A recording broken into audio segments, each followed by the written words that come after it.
धन्यवाद। पर वो 5 शर्तें भी जो है ना ऐसे की ऐसी कागज। एक बार और फिर निवेदन करूंगा वक्ता से भी मंच का ध्यान रखें बस।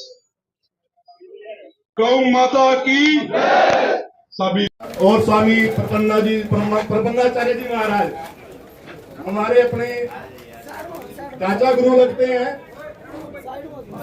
और इस कार्य में वो भी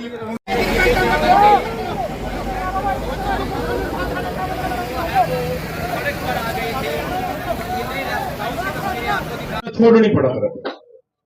दुर्भाग्य की बात है स्पेशल नियम लियाकर वो कानून तोड़ा गया और जो सारे भाई अपना भाईचारा है सब गौ माता का भगत है। और अब जो भाई मैं प्रशासन से कहना इतनी जल्दी तेरी बात और मेरी बात और इनकी बात मान रहा, अगर जो मानता हूं तो हम यहाँ क्यों खड़े होंगे? अरे भाई सुन तो ले यार, सिरे पे पहुंचने लग रही बात, थोड़ी देर तो रुको। अगर जो तुम पालो रोड पे चले जाओगे, कम से कम जो स्टेज ने जिस मोनू भाई ने जोर लाया, जिन साथियों ने जोर लाया यार, आप लोगों को आह्वान कराया यहाँ तक गौ माता के लिए आप लोग उठ के आए और 5 मिनट में उसने खराब करने लग रहे। हाँ जी हाँ जी, अरे बार जान कौन लग रहा, जान कौन देने लग रहा, ये बात तो थम पता चले जीवा मनाना पड़ेगा। अरे भाई गौ माता के लिए काम करते हैं, अपनी जान को जोखिम में रख करके गौ माता के प्राणों को बचाने के लिए बहुत खतरे भी उठाते हैं। सबसे पहले तो मैं इनको सबको साधुवाद दूंगा कि इस प्रकार से गौ माता जिसको हम मां कहते हैं उसको बचाने के लिए ना रात देखते हैं, ना दिन देखते हैं, ना सर्दी देखते हैं, ना गर्मी देखते हैं, उसके लिए काम करते हैं। तो मैं इन सब गौ सेवकों को अपनी तरफ से बहुत बहुत आर्थिक साधुवाद देता हूं। मित्रों, बहुत बड़ी संख्या में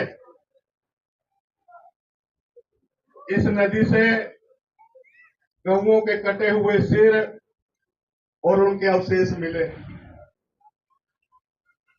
और अफसोस की बात तो यह है कि सरकार ने गौ को लेकर के एक बहुत सख्त कानून भी बनाया हुआ, उसके बावजूद भी इस प्रकार का कांड होना ये सीधा सीधा प्रशासन के ऊपर सवालिया निशान है। अगर इस प्रकार के हादसे होते हैं, इस प्रकार का काम होता है तो ये प्रशासन की नाकामी का काम है।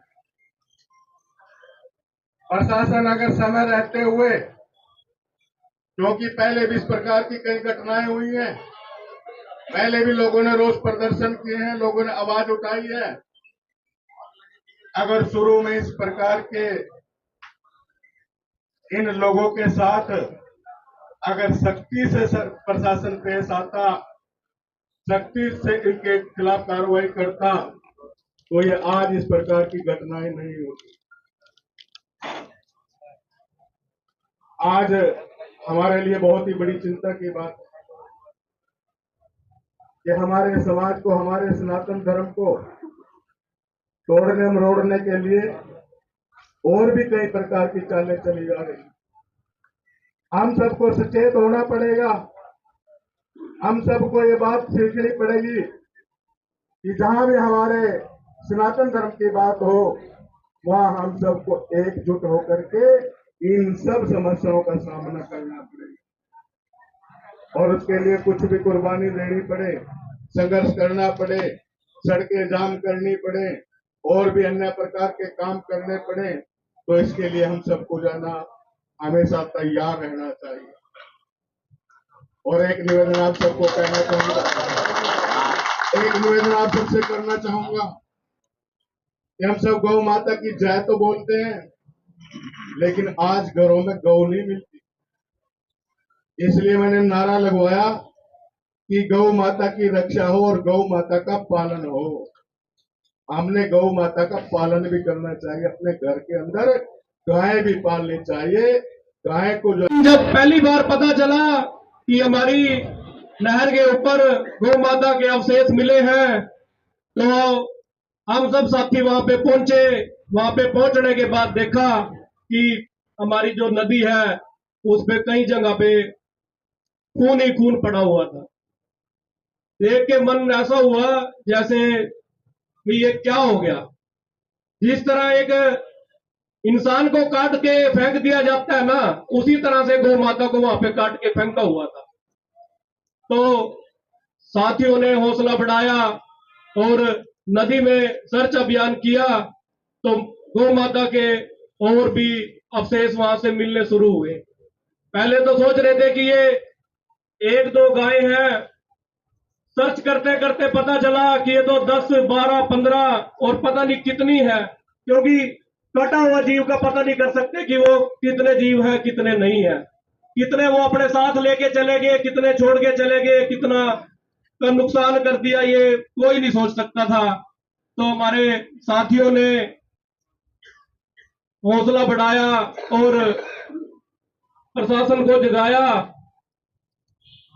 प्रशासन जो है ना, बिल्कुल इस तरह से सोया पड़ा था कि मानो यहाँ पे कुछ हुआ ही नहीं है।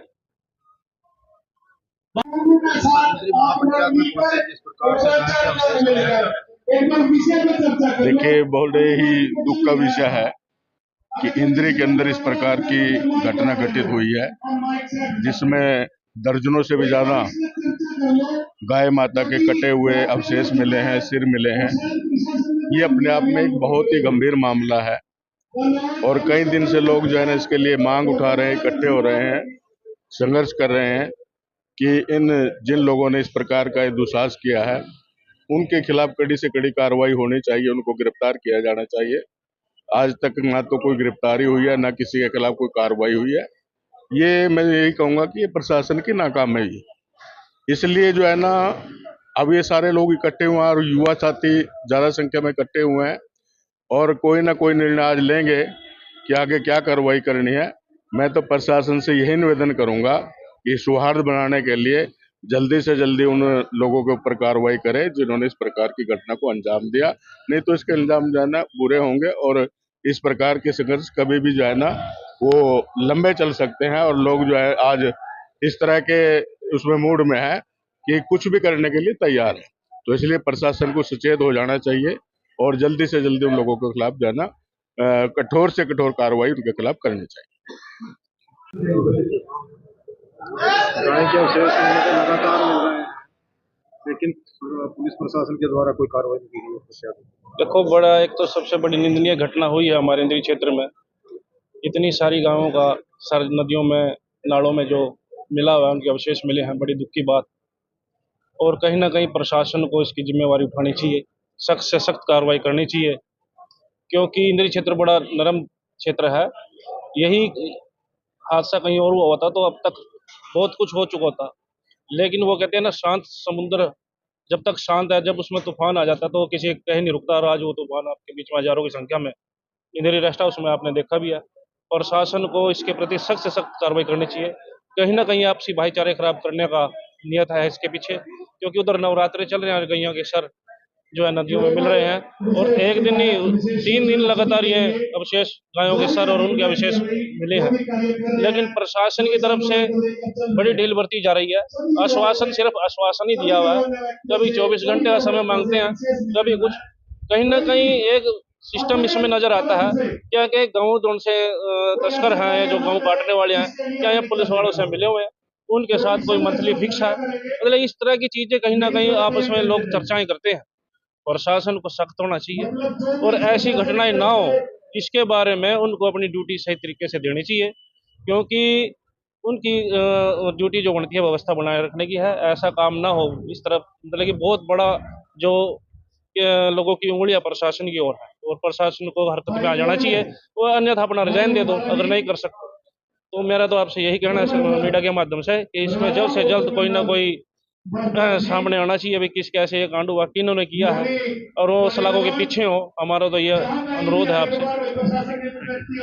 हाँ जी राजेश जी, आज पंचायत महापंचायत उनकी क्या निर्णय हुआ? आज पूरे हरियाणा से गोरक्षक और गौ सेवा के जो सदस्य पहुंचे थे, और प्रशासन के साथ भी हमारी बात हुई है और प्रशासन की विनती है कि भाई हमें 2 दिन का समय दिया जाए, क्योंकि हम पहले कह चुके हैं प्रशासन को, 100 घंटे हम दे चुके हैं आप लोगों को, लेकिन आज भी उनका संतोषजनक जवाब नहीं है। लेकिन हमने फिर भी सभी जो साथी थे उनकी मदद से 2 दिन का समय हमने दिया है, ताकि इसके बाद हम ना कोई मंच लगाएंगे, ना किसी से बात करेंगे। इसके बाद सीधे आंदोलन होगा और हम सड़क पर होंगे। तो क्या लगता है कि कहीं ना कहीं प्रशासन कार्रवाई कर रहा है या नहीं कर रहा? देखिए, हम कैसे कहीं कार्रवाई कर रहे हैं, हम तो फेलियर ही लग रहा है अब तक प्रशासन का। प्रशासन कार्रवाई करता तो 1 घंटे में सारा कुछ निकाल के दे सकता है, लेकिन हम मजबूर हैं फिर भी कि गौ माता के लिए हमें न्याय चाहिए, जिसके कारण हम दोबारा समय देने के लिए मजबूर हैं। नहीं तो आंदोलन की रूपरेखा तैयार होगी। बिल्कुल, आंदोलन तो बिल्कुल तैयार है। हम नहीं चाहते कि किसी का निर्दोष का नुकसान हो, नहीं तो जब गोरक्षा दल और सभी साथी सड़क पर होंगे तो किसी को नहीं बख्शा जाएगा।